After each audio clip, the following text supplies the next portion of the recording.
Halo guys, balik lagi semua Logi ID. Seperti biasa sebelum mulai videonya, buat kalian yang sudah dukung channel Min selama ini, terima kasih banyak. Buat kalian juga yang belum subscribe, silahkan di subscribe karena subscribe itu gratis, tidak bayar. Dan buat kalian juga yang sudah donasi, terima kasih banyak.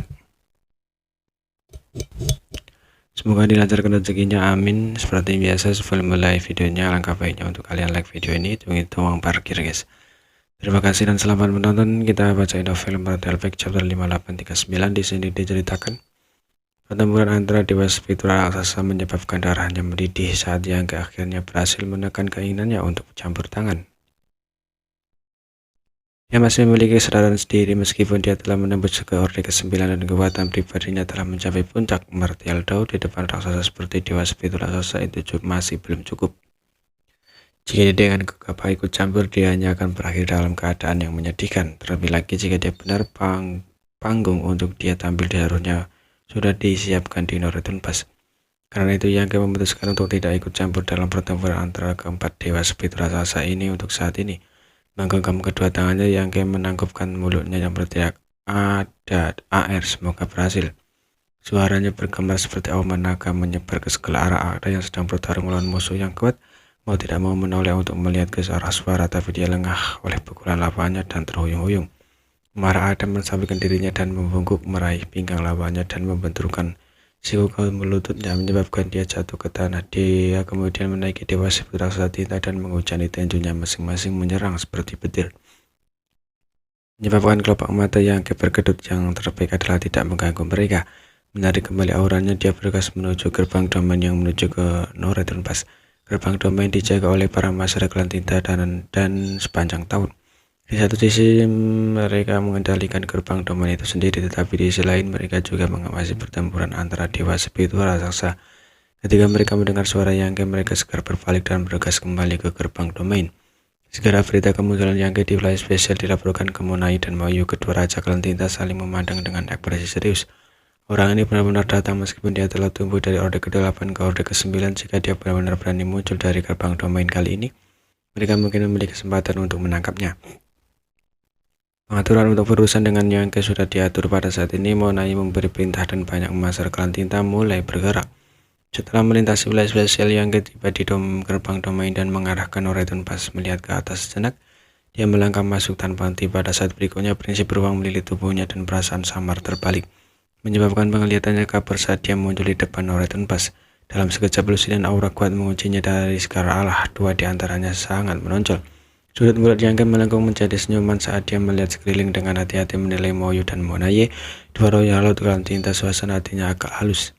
Di masa lalu dia datang ke Noretun Pass untuk menimbulkan masalah beberapa kali.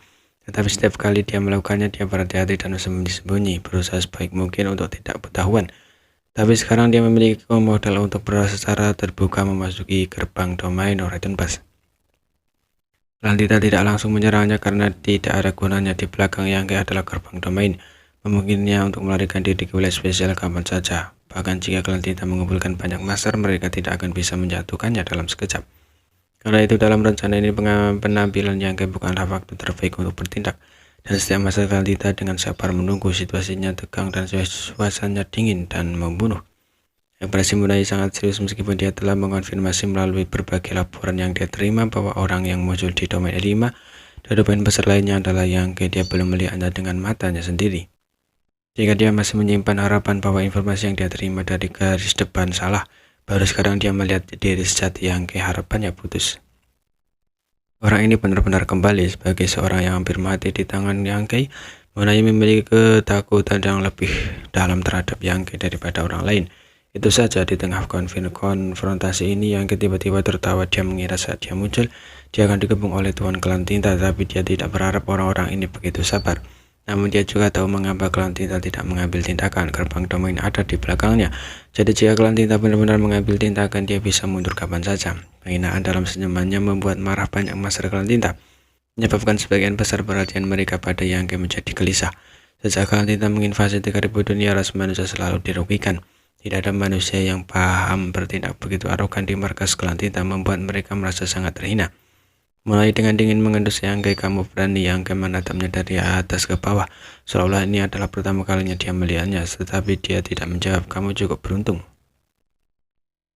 Monai mengerutkan kening dan dengan cepat mengerti apa yang dimaksud Yang ketika tunggal alam semesta ditutup hari itu.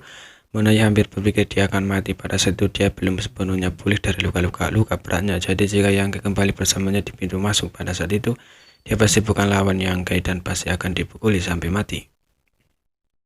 Bagi Yang untuk dapat berdiri di sini dalam keadaan utuh benar-benar merupakan keberuntungan. Meskipun dia tidak tahu apa yang terjadi pada Yang dan bagaimana dia baru kembali setelah bertahun-tahun. Tidak peduli apa, dia masih berhasil bertahan di bawah Yang. Keberuntunganmu juga tidak buruk, Monai menjawab dengan acuh tak acuh. Dia telah mempelajari pertumbuhan Yang dan menemukan bahwa orang ini kemungkinan besar adalah orang yang disebut dengan beruntung dari ras manusia. Dia telah berkultivasi dan memiliki banyak peluang di sepanjang jalan, jika tidak dia tidak akan bisa tumbuh di kondisinya saat ini. Yang menjadi keberuntungan juga merupakan bagian dari kekuatan. Mengatakan demikian, dia tidak lagi memperhatikan dan menoleh untuk melihat sekeliling mengejek apa semua orang telah menungguku. Sekarang aku di sini, apakah kamu tidak akan menyerang? Serang pantatmu, Monai mengutuk dalam hatinya. Jika kamu punya nyali, ambil beberapa langkah ke depan. Dalam rencana ini, mereka harus menemukan cara untuk menjauhkan Yang dari gerbang domain agar rencana itu tidak dilaksanakan dengan sempurna. Kalau tidak, selama Yang tidak ingin bertarung dengan mereka, semua usahanya akan sia-sia. Aku mengerti, Yang menambahkan. Apakah kamu takut aku akan melarikan diri? Mengatakan demikian, Yang tiba-tiba melambaikan tangannya menyebabkan prinsip beruang melonjak dan gerbang domain di belakangnya beriak. Sekarang setelah itu gerbang domain mulai mengarah seperti danau di tengah musim dingin. Dalam sekejap mata, gerbang domain yang telah terus berputar selama bertahun-tahun yang tak terhitung jumlahnya benar-benar membeku, dan permukaan gerbang domain mulai memiliki riak seperti bola es. Monai dan Bayu keduanya menatap dengan mata terbuka lebar, sementara kelompok pesuruh menatap kaget. Apa yang dilakukan pria ini? Bagaimana dengan ini? Yang tersenyum main-main pada kelompok Master Klan Tinta. Serang, teriak Monai. Meskipun tindakan Yang sulit untuk dipahami, mengambil inisiatif untuk memotong retretnya sendiri agak terlalu ceroboh.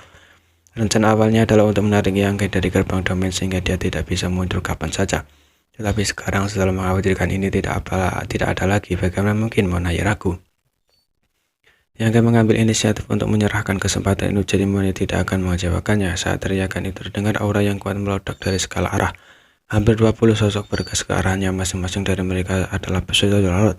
Namun ini tidak semua, masih ada 12 pesuruh laut, masing-masing memegang hiasan arei mereka sendiri. Saat mereka dengan cepat mengepung Yang dari luar, ingin membuat arei penguncian bumi penyegelan surga. Begitu mereka melakukannya, mereka akan dapat menutup seluruh ruang ini, membuat Yang mustahil untuk melarikan diri. Monai dan Bayu juga menyerang pada saat yang sama melawan musuh besar seperti Yang. Kedua laut tidak menunjukkan belas kasihan dan segera habis-habisan. Dalam sekejap mata, kekuatan tinta melonjak saat serangkaian teknik rahasia hitam pekat terbang menuju Yang. Raungan naga yang